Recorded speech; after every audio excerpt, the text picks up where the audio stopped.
Is this some kind of joke? The question hung in the cool autumn air, sharp and mean. Marcus, a military student with a perfect uniform and a sneer on his face, held the training gun steady. Its black barrel was pressed firmly against the thin, wrinkled skin of David Hughes's head. David, who was 87 years old, didn't even flinch. He sat on the park bench with his hands resting on his knees.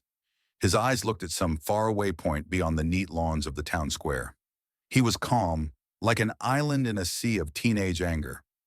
Another military student, a tall, skinny boy named Kevin, shifted his weight from foot to foot. "Give it up, old man. Just show some respect, and we'll leave you alone." His voice tried to sound tough, but shook at the edges. Marcus's voice was firm. "I said, are you deaf or just stupid?" He pushed the gun harder against David's head. "I am a student officer at West Point Military School. You will stand when I talk to you." David's eyes, the color of a faded sky, slowly moved from the horizon and looked at Marcus. They weren't angry. They weren't scared. They just watched, and deep in those eyes, something old and dangerous stirred. The fight hadn't started with a gun. It had started with a coffee thermos. David Hughes liked to drink his coffee in the park every Tuesday morning. He would sit on the same bench facing the West Point school grounds and watch the students practice their marching on the distant fields. It reminded him of a time when his own back was straighter and his own legs were stronger. He was pouring a cup of hot black coffee when they walked up. 4 of them, walking with the cocky swagger of young men who thought the uniform they wore made them special. They were led by Marcus. He was tall with a strong jaw and eyes that held casual cruelty. They saw David, a frail-looking old man in a worn red jacket, and marked him as a target for their morning fun. "Look at this old relic," Marcus had said, his voice loud enough for the whole park to hear. "Probably thinks he's still fighting the old wars." The others laughed. David ignored them, taking a slow sip of his coffee. His silence was like a blank canvas they painted their own insecurities on. They thought his stillness meant weakness. They thought his quiet meant fear. "What's that on your jacket, Pops?" one of them asked, pointing at David's chest. Pinned there was a small tarnished metal pin, an eagle, globe, and anchor. It was worn smooth with time, the details blurred, the silver long since rubbed away to a dull gray color. "Probably got it from a cereal box," Marcus scoffed. He stepped closer, crowding David, getting in his space. "Guys like you are everywhere. You wear a piece of junk and expect us to thank you for your service." David slowly screwed the cap back onto his thermos. He placed it carefully beside him on the bench. He didn't look at them, but his voice, though quiet, cut through their laughter. "You should move along, boys." The simple command, said without heat, only made Marcus angrier. Who was this old man to tell them what to do? Them, the future leaders of the world's greatest fighting force. "Or what, Grandpa?" Marcus spit. "You going to bore us to death with a story about how tough things were in your day?" He reached out and shoved David's shoulder. It wasn't a hard shove, but it was disrespectful. It crossed a line. David didn't stumble. He seemed to absorb the force of it, his thin frame as solid as an old oak tree. He rose slowly to his feet. He was shorter than Marcus and 100 pounds lighter. Yet for the first time, the other students felt a flicker of worry. There was something in the old man's posture, a coiled stillness that was more scary than any shout. "I will not tell you again," David said, his voice still low, still calm. That was when Marcus's arrogance turned into something uglier. His face turned red with anger. To be challenged, however quietly, by this nobody, this relic in front of his friends, was an insult he could not bear. "You won't tell me again?" Marcus's laugh was sharp and mean. "You are in no position to tell me anything." He pulled out the blue and orange training gun from his belt, a standard item for their field exercises. The other students took a nervous step back. This was no longer just picking on an old man. "Marcus, maybe we should just go," Kevin said, his voice a nervous whisper. "Shut up, Kevin," Marcus snapped, his eyes locked on David. "This old fossil needs to learn a lesson about respecting his betters." He took a step forward and pressed the barrel of the training gun to David's head. And that's when the world in the park seemed to slow down. A woman walking her dog froze, her hand flying to her mouth. A man reading a newspaper lowered it, his eyes wide. But no one moved. No one helped. They were just people watching a drama they didn't understand. Marcus leaned in, his voice a poisonous whisper. Now you are going to say sorry to me for not respecting me. You are going to stand at attention and call me sir. Do you understand? David's face didn't change, but inside his mind, the present dissolved, replaced by a burning flash of the past. The cold plastic of the training gun against his head felt wrong. The real thing, a heavy military gun, was solid, a comforting weight in a young man's hand. The cool autumn air of the park was replaced by the thick, humid stench of a jungle halfway around the world, a smell of mud and rot and blood. The arrogant face of the student changed into the terrified eyes of an enemy soldier, a boy no older than Marcus, his hands raised in surrender across a muddy, blood-soaked trench. David wasn't in that memory as a victim. He was there as a storm. He was there as the one who held the line. The focus of the memory sharpened on a single object, a hand, his captain's hand, pressing a small tarnished eagle, globe, and anchor pin into his palm. The pin was still warm from the captain's pocket. It felt impossibly heavy. "They'll give you the official one later, Gunny," the captain's voice rasped, thick with exhaustion and grief. "But this one was my father's. He wore it at Iwo Jima. You honor him by wearing it now." The memory was gone as quickly as it came, leaving only an echo of deep sorrow and unshakable duty. He was back on the park bench, the training gun still at his head, the boy still talking. "Look at it," Marcus sneered, flicking the old pin with his free hand. "Probably doesn't even know what it means." Across the street, Robert Walsh, a retired Army colonel in a faded polo shirt, had been on his way to buy a morning paper. He'd seen the students walking toward the old man and had thought nothing of it. Boys will be boys, full of energy. He'd seen 1,000 like them. But when the gun came out, his blood ran cold. He wasn't close enough to hear what they were saying, but he could see the stiff arrogance of the lead student, and he could see the old man. Robert's breath caught. He knew that look. He'd seen it in the eyes of men in combat zones and in the mirror after his own tours of duty. It was the unnervingly calm look of a man who had walked through terrible things and survived. It was the look of a man who had made his peace with violence long ago, and who was now, with great reluctance, reopening the door to it. And Robert knew with a certainty that chilled him to the bone that if someone didn't step in within the next 30 seconds, those 4 students were going to learn a lesson that would break them for life. The old man wasn't in danger. They were. Robert's hand, shaking with a mix of anger and adrenaline, fumbled for his phone. He didn't dial 911. The local police wouldn't understand what was happening. They'd see a training gun and a confused old man. They'd get it wrong.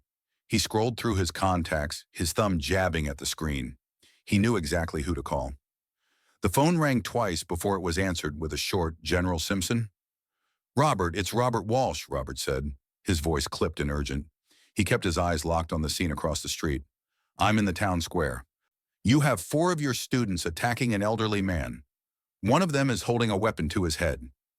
There was a pause on the other end, then the general's voice, hard as stone. "Are you certain they're mine?" "I'm looking at their shoulder patches right now, Robert." "They're yours," Robert said, "and you need to get down here. Not your military police. You, the old man, he's not scared. He's about to solve this problem himself if you don't hurry, and I don't think you want to see how he solves it." "Describe the man," General Simpson commanded. "Elderly, maybe late 80s, thin faded red jacket, and he has a pin on his chest, an old eagle, globe, and anchor." The silence on the other end of the line was suddenly deep. Robert could almost hear the gears turning in the general's head. "Robert," General Simpson's voice was different now, tight with something that sounded like dread. "Describe the pin exactly." "It's old," Robert said, squinting. "Tarnished, worn, almost smooth.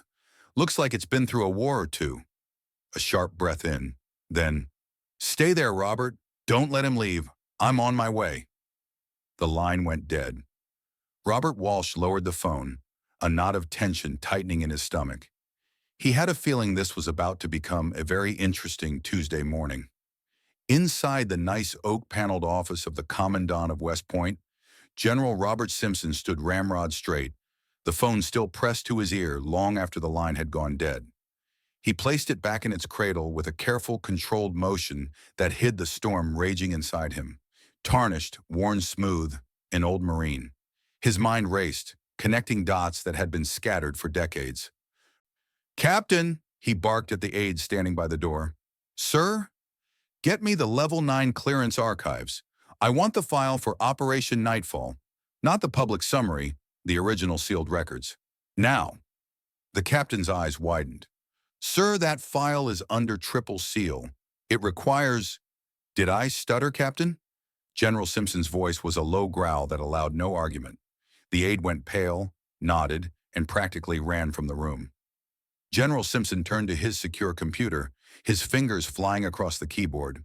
He entered a string of codes that gave him access to the military's deepest, darkest digital files. He typed in a set of keywords: Nightfall, Ghost Platoon, Sole Survivor. A single file appeared on the screen, most of its contents blacked out.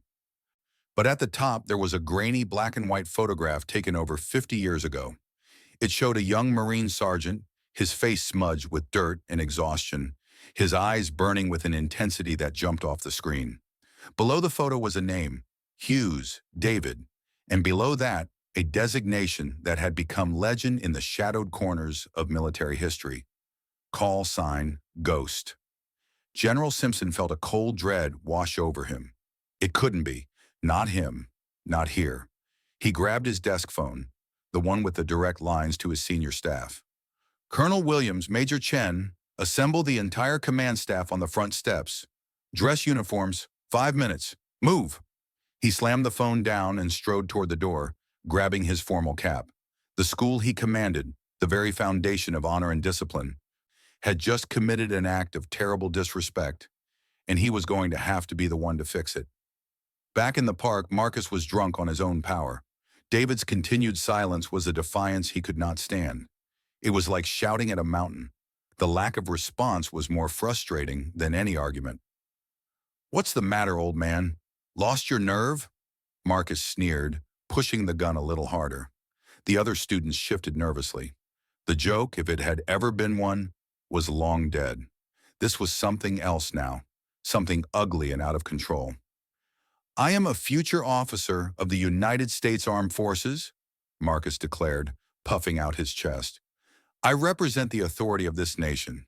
You are an unimportant old man who is getting in my way. I could have you arrested.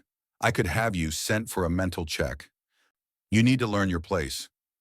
It was the final unforgivable mistake. He had completely flipped the roles of hero and villain, of strength and weakness. He saw the uniform on his own body, but was blind to the decades of honor in the quiet man standing before him. David just watched him, his faded blue eyes holding a universe of experience that Marcus couldn't begin to understand. Then came the sound. It started as a distant wail, growing rapidly closer. Not the familiar sound of a police car or a fire truck. This was a piercing, multi-tone siren, the kind used for high-level military escorts. The crowd in the park murmured, turning their heads toward the sound. 3 gleaming black SUVs, flanked by 2 military police cars with lights flashing, screamed down the main street and screeched to a halt at the edge of the square. They didn't park neatly. They stopped at aggressive angles, blocking the road, their doors flying open before they had even stopped moving. Out of the lead vehicle stepped General Robert Simpson. He was a picture of command authority, his dress uniform perfectly pressed, his chest a solid block of colorful ribbons, his face a mask of cold fury. He was followed by his entire senior command staff, a dozen colonels and majors, men used to giving orders, not taking them, all moving with synchronized, terrifying purpose. The 4 students froze. Their blood turned to ice water in their veins. They recognized the commandant instantly. Marcus's jaw went slack, and the training gun in his hand suddenly felt like it weighed 1,000 pounds. His face, moments ago flushed with arrogant power, was now the color of ash. General Simpson's boots crunched on the grass as he strode forward. He did not look at the students. He did not acknowledge the crowd. His eyes, burning with a cold, intense fire, were locked on one man and one man only: David Hughes. His staff fanned out behind him, forming a silent, intimidating semicircle that separated the confrontation from the rest of the world. General Simpson stopped exactly 3 feet in front of David. He didn't glance at Marcus or the gun still pointed, trembling at David's head. He simply stood there for a second, his presence sucking all the air out of the park. Then, with a crack of his heels on the dry grass that sounded like a rifle shot, he snapped to the most rigid, formal salute of his long and decorated career. "Sergeant Major Hughes," General Simpson's voice boomed, clear and powerful, echoing across the silent square. "General Simpson, Commandant of West Point. It is an honor, sir." The words hit the air with the force of a physical blow. "Sir," the Commandant had called the old man, "Sir." Marcus looked as if he'd been struck by lightning. The title itself was a shock. Sergeant Major, the highest and most respected enlisted rank, a legend in its own right. But General Simpson wasn't finished. He stood there, his hand held in that perfect salute, and began to speak again, his voice reciting a list of valor as if from a sacred text he had long ago memorized. "David Ghost Hughes, United States Marine Corps, retired," he began, his voice ringing with a reverence that stunned the onlookers. "Recipient of the Navy Cross," he paused, "twice, the Silver Star," another pause, "3 times, 16 Purple Hearts." A collective gasp rippled through the crowd. Robert Walsh across the street lowered his phone and allowed a slow, grim smile to spread across his face. He was the sole survivor of the siege at Anlock, Ghost Platoon, after holding the northern line against 3 waves of enemy attack, General Simpson continued, his eyes still fixed on David. "He is the man who single-handedly defended Hill 742 for 3 days and 3 nights with a captured machine gun and 7 rounds in his pistol until help could arrive." General Simpson finally lowered his salute, but his posture remained one of deep, lasting respect. "Sergeant Major, your after-action reports are required reading for every officer student who walks through the gates of my school. You are not a relic. You are the standard." The public vindication was complete. The legend had been laid bare for all to see. The quiet old man in the worn jacket was revealed to be a giant, a pillar of the very institution that these boys had claimed to represent. Marcus finally, clumsily, lowered the training gun. It slipped from his nerveless fingers and clattered onto the pavement. Only then did General Simpson turn his gaze upon the 4 students. The warmth and reverence in his expression vanished, replaced by an arctic cold that was more terrifying than any shout. His voice dropped to a low, lethal whisper that was somehow more menacing than his earlier boom. "You," he said, pinning Marcus with a look of pure contempt. "Student, what is your name?" "Marcus Thompson, sir," he stammered, his body shaking. "Student Thompson," General Simpson said, the words dripping with ice. "You put a weapon to the head of a living legend. You stood on the shoulders of giants like him to get a better look at your own reflection. You have disgraced that uniform. You have disgraced this school. And you have disgraced the United States Marine Corps, whose honor this man defended with his own blood." He turned to his aide. "Captain, take them. They are expelled from West Point School, effective immediately. They will be processed out and escorted from this base within the hour. Their military careers are over before they began. See to it that their records reflect conduct unbecoming in the starkest possible terms." The students, white-faced and trembling, looked as though their worlds had just ended. They offered no protest as 2 stern-faced majors stepped forward to escort them away. General Simpson turned back to David, his expression softening once more into one of profound apology. "Sergeant Major Hughes, on behalf of West Point and the entire armed forces, I am deeply and profoundly sorry for the dishonor you were shown today." David Hughes finally looked away from the horizon and met the general's eyes. He gave a small, almost imperceptible nod. He then looked at the retreating forms of the 4 disgraced students. "They're just boys, General," he said, his voice quiet but carrying a lifetime of authority, "full of pride with no war to put it in. They need to learn that the uniform doesn't make the man. The man has to be worthy of the uniform." It wasn't an excuse for their behavior, but a diagnosis, a piece of wisdom offered with grace instead of anger. David's hand went to his chest, his thumb gently rubbing the worn surface of the eagle, globe, and anchor. For a brief second, the park, the general, and the crowd all faded away. He was 20 years old again, lying on a stretcher, the world a blur of pain and muddy green. A face leaned over him, his captain, a man he looked up to, his own face a mask of grief for the men they had lost. The captain pressed the small pin into David's palm, closing his bloody fingers around it. "The official one will come later, Gunny," the captain had rasped, his voice thick with emotion. "But this one was my father's. He wore it at Iwo Jima. You honor him by wearing it now." The pin wasn't just metal, it was a link in a chain of honor, a legacy of sacrifice passed from one generation to the next. A legacy these boys had almost trampled under their feet. The fallout at West Point School was swift and decisive. General Simpson was true to his word. Within a week, a new mandatory course was added to the curriculum for all first-year students.